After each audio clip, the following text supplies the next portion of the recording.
टीकाकरण 2024 देख रहे हैं आप। कानपुर महानगर में हर एक स्थानों में गाय काटी जाती थी, उसमें सहभागिता पूरी समाजवादी पार्टी की होती थी। हर सेक्टर में काम हुआ है। पब्लिक जान चुकी है कि कौन देश के लिए काम कर रहा है और कौन अपने लिए काम कर रहा है। विश्व की महाशक्ति बनने की स्थिति पे है भारत। मोदी जी विश्व का नेतृत्व कर रहे हैं। छेड़छाड़ नहीं है, लड़कियों के साथ सड़क में चल रही हैं तो वो डर नहीं है जो कि पहले होता था। समाजवादी पार्टी के जो कथित नेताओं ने जो हमारे कार सेवकों पर गोली चलवाई थी, आज उन्हें जो सच्ची श्रद्धांजलि प्रभु श्री राम जी के मंदिर के निर्माण के बाद मिली। लोकसभा का 2024 देख रहे हैं आप और इस वक्त हम यूपी की राजधानी लखनऊ से करीब 80 किलोमीटर दूर गंगा किनारे बसे शहर कानपुर में मौजूद है। कानपुर इसलिए भी महत्वपूर्ण है क्योंकि कानपुर को उत्तर प्रदेश का औद्योगिक नगर भी कहा जाता है। एक दौर में कानपुर को उत्तर भारत का मैनचेस्टर भी कहा गया। कानपुर में चमड़े का सबसे बड़ा कारोबार होता है। राजनीतिक लिहाज से बात करें तो कभी कानपुर कांग्रेस पार्टी का गढ़ रहा, लेकिन धीरे धीरे भारतीय जनता पार्टी कानपुर की सत्ता पर काबिज हो गई। इस बार भारतीय जनता पार्टी ने मौजूदा सांसद सत्यदेव पचौरी का टिकट काट दिया है और उनकी जगह पर रमेश अवस्थी को अपना प्रत्याशी बनाया है। वहीं इंडी अलायंस की ओर से आलोक मिश्रा को प्रत्याशी बनाया गया है। तो आज हम कानपुर का सियासी मूड समझेंगे, लोगों से बातचीत करेंगे और जानेंगे कि इस बार कानपुर के लोग क्या बदलाव के मूड में हैं या फिर से कानपुर के लोग भारतीय जनता पार्टी पर भरोसा जताएंगे। तो चलिए हम लोगों से बातचीत करते हैं। हम कानपुर की जनता से जानेंगे कि यहाँ की जनता इस बार क्या मूड बनाई हुई है, यानी कि इस बार किसे चुनने वाली है। क्या भारतीय जनता पार्टी को एक बार फिर से यहाँ की जनता चुनेगी या फिर यहाँ पर प्रत्याशी को बदला जाएगा, यानी कि सीधे तौर पर दूसरे प्रत्याशी को वोट देगी यहाँ की जनता। तो हम लोगों से बातचीत करेंगे। तमाम लोग यहाँ पे मौजूद है। इस बार कानपुर के चुनावी मुद्दे क्या कुछ रहने वाले हैं? चुनाव आ रहे हैं, उसमें हम लोगों को है जिन्होंने जैसे मोदी जी ने सब काम किए हैं अच्छे, इसलिए हम उन्हीं को वोट देंगे। कानपुर के लिए देखिए, हम लोग व्यापारी लोग हैं।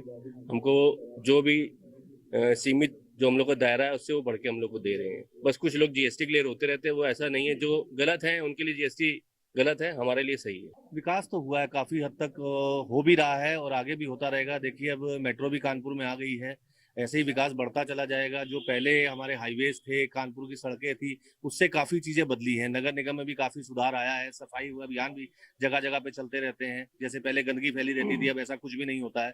सवेरे टाइम से झाड़ू लगता है, पूरी चीजें बिल्कुल सुरक्षित मतलब सुनिश्चित तरीके से चल रही है बीजेपी आने से। तो हम तो यही कहेंगे कि ये सरकार आने से हमारे शहर की सफाई भी हुई है और लोकतंत्र भी बहुत अच्छा हुआ है। जो गलत है उसको गलत मानते हैं, जो सही है उसको सही मानते हैं। इस तरीके से हमारा कानपुर का विकास अच्छा हो रहा है। मौजूदा सांसद का टिकट काटा गया, ये तो पार्टी लेवल में ही बात है, ये हम लोग बोल नहीं सकते हैं। लेकिन मोदी जी जो हैं वो जो है उनके जो जनता को जो मिलने आएगा, जो जनता के बीच रह के कार्य करेगा, उसी को हम लोग वोट देंगे।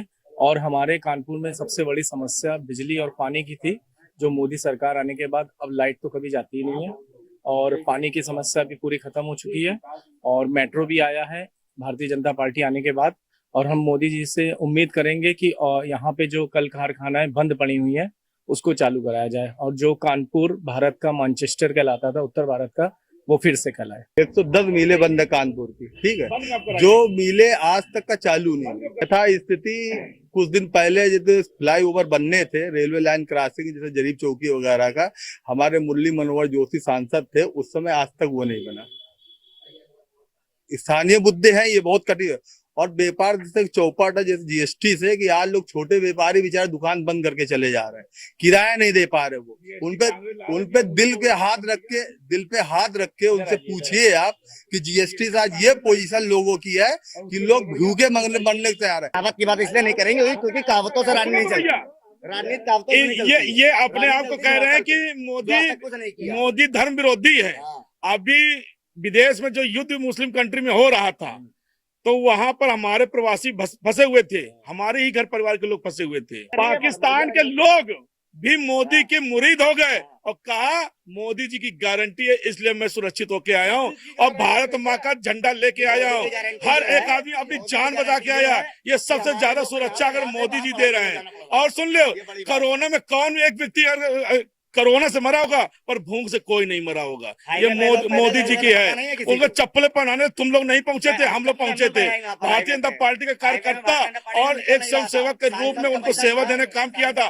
तो तुम्हारा राहुल गांधी दुबदुबा पे घर के अंदर अपनी अम्मा के चूल्हे पिल्लू में घुसा पड़ा था, समझे? हाँ, पल्लू में घुसा पड़ा था, निकला नहीं था।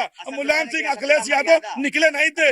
मोदी और योगी जी, आप सुनो, योगी जी अपने पिताजी की अस्थियां विसर्जित करने नहीं गए, पर उत्तर प्रदेश के लिए उन्होंने वो किया। हाई क्लास तो अपना जीवन जी रहा है, वो पैसा आ रहा है हाई क्लास के बाद। लो क्लास जैसे जी रहा था वो जी रहा वैसे।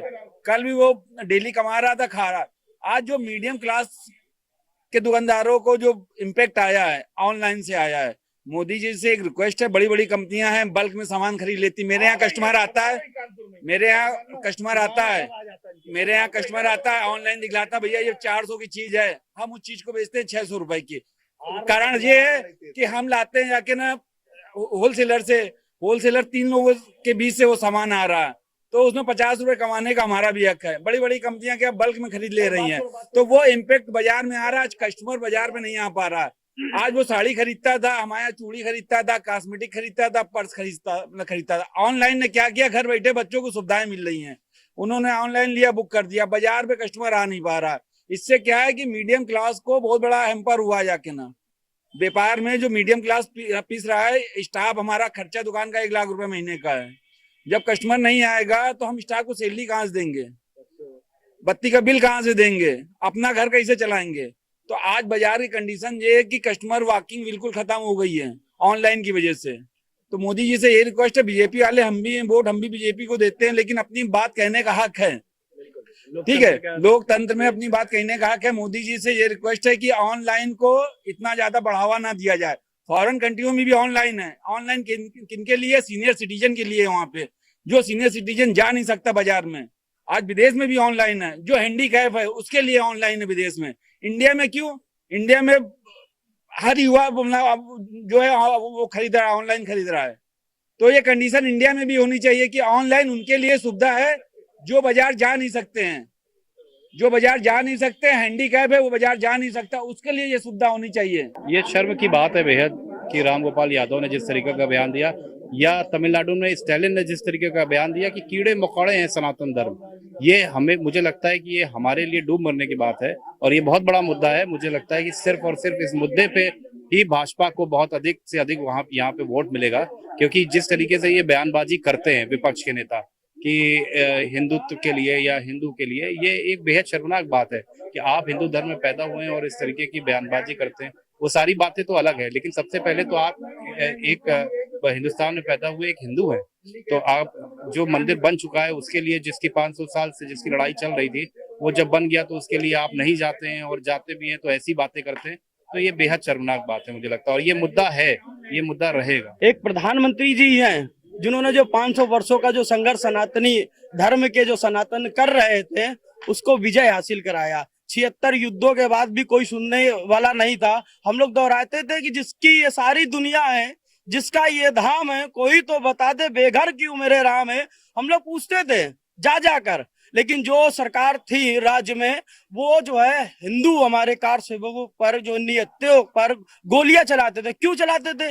क्योंकि सत्ता के मदवस जवानी को भोगने के लिए हमारे कार सेवकों पर गोलियां चलवाई। हमारे कार सेवकों की गलती क्या थी कि केवल वो अपना आस्था का केंद्र जो हमारे जो प्रभु श्री राम जी का जो जन्म स्थान है वो प्राप्त हो। हमें भाई मंदिर तो हजारों मंदिर है राम मंदिर का, लेकिन जहां जन्म हुआ है वो हमें मिलना चाहिए, प्रभु श्री राम जी का जहां जन्म हुआ। लेकिन जो है समाजवादी पार्टी के जो कथित नेताओं ने जो हमारे कार सेवकों पर गोली चलवाई थी, आज उन्हें जो सच्ची श्रद्धांजलि प्रभु श्री राम जी के मंदिर के निर्माण के बाद मिली। कानपुर देहात जाइए, कानपुर आप इधर रामा देवी तरफ जाइए, बहुत से लोगों ने कब्जे कर रखे हैं। अब बहुत होता है। हम आज एक आपके पत्रकार माध्यम से आज सुनने दीजिए, फिर हम बोलेंगे आप कहोगे।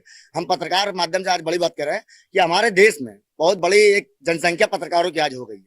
उस पर हमारे पत्रकार, आप दिल्ली से आए हैं, हमारे पत्रकार पूरे जिले में जाता है, देश विदेश जाता है डिबेट कवरेज करने। क्या इस सरकार ने पत्रकारों के लिए कुछ सुविधा रखी? कि अगर सड़क दुर्घटना हो जाए, कुछ हो जाए, तो उसके पत्रकार परिवार को कुछ एक सुविधा दी जाए, या उसके परिवार नौकरी दी जाए, या मुआवजा दिया जाए। इस सरकार ने कभी पत्रकारों या किसी अन्य जनमानस के लिए कुछ नहीं सोचा है। ये है अखिलेश सरकार थी, अखिलेश यादव जी ने पत्रकारों को लखनऊ में खुद जमीन तलाश के बोला था कि आप जमीन तलाशिए और हम पत्रकारों को जमीन देने का काम करेंगे, सुरक्षा का काम करेंगे। लखनऊ में आलमबाग की बात करी जाए, जैसे पत्रकार उस समय उठ भी जाते थे भाई। पत्रकारों की अगर बात की पता उठ जाता है, तो पत्रकार आज भी दबाव में काम कर रहा है। पत्रकारों को जब सुविधा मिलेगी तभी हमारी बात वो रख सकेंगे। जब हमारे पत्रकार ही नहीं सुरक्षित रहेंगे तो हमारी बात रखे कौन बीच में।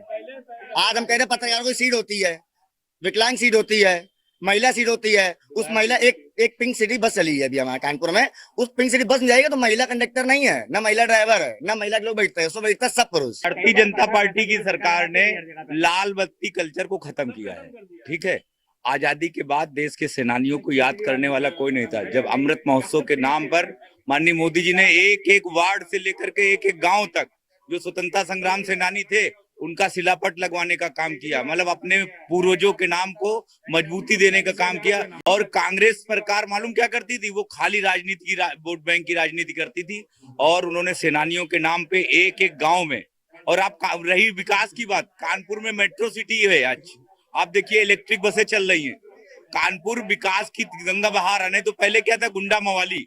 इसी क्षेत्र में समाजवादी पार्टी के गुंडों को मैं बताना चाहता हूँ कि इसी इटावा में इसी क्षेत्र के पूर्व विधायक की गाड़ी को छीन लिया जाता है रात में, और दूसरे दिन उनके ड्राइवर को बांध छोड़ दिया जाता है।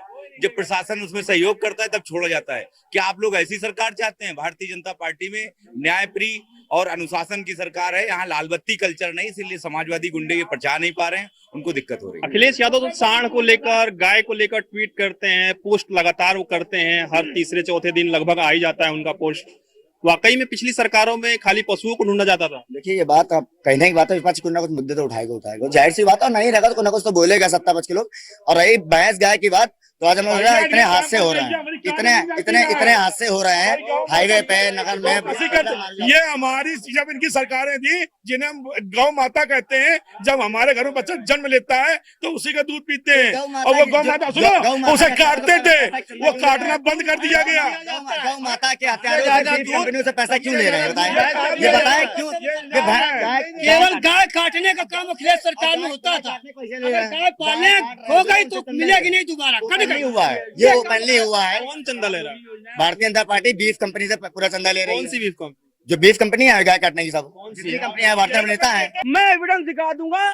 जब समाजवादी पार्टी थी, मैं बजरंग दल का एक छोटा सा कार्यकर्ता हूँ, निरंतर कानपुर महानगर में हर एक स्थानों में गाय काटी जाती थी, उसमें सहभागिता पूरी समाजवादी पार्टी की होती थी, क्योंकि समाजवादी पार्टी का कार्य ही है कि विशेष समुदाय के लोगों को उठाना। ऐसे ही विशेष समुदाय के द्वारा उनकी अच्छी देखरेख के लिए समाजवादी पार्टी ने जो निहत्तेराम से गोलियां चलवाई थी, वो सब आपको पता है, सारे पत्रकारों को पता है, सारे जितने लोग यहाँ खड़े सबको पता है। देखिए जितने भी बूचड़ खाने हैं वो भारतीय जनता पार्टी में बंद हुई है। अगर हिंदुओं की बात रखने की कोई कार्य करता है, वो भारतीय जनता पार्टी करती है केवल, और कोई पार्टी नहीं करती। समाजवादी पार्टी का केवल काम है केवल बंटवारा करना, केवल विभाजन करना। भारतीय जनता पार्टी फालतू की बातें करके लोगों को बलगराने का काम कर रही है। अभी पुलिस की भर्ती चली थी, कितने पर्चे लीक हुए थे। जब भर्तियां आती तो पर्चे लीक हो जाते हैं। कौन सा ताला लगाते, कौन सा चाबी लगाते, मालूम है नहीं कौन सी ताला चाबी लगाते। आज हमारी बहन बेटियां 10 बजे 11 बजे घर से बाहर निकल सकती है। मैं दुकान से घर जाता हूँ,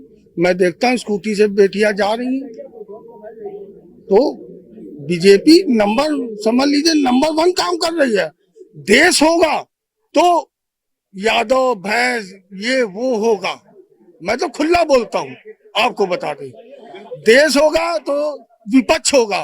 कोरोना ये जो राम गोपाल श्याम गोपाल, अगर मोदी जी ना होते तो ये कोरोना ही में सब जो है जय जय राम हो गए होते। सुरक्षित हैं, जितना विकास इनके राज में हुआ अभी तक इतना विकास नहीं हुआ था, ये समझ लीजिए। लोगों के रिक्शे पे जा रही है औरतें, चैन छीनी जाती थी, झोले ले जाती थी जिसमें लाखों रुपया होता था, उसका भी डर खत्म हो गया। क्यों? कितने साल से कानपुर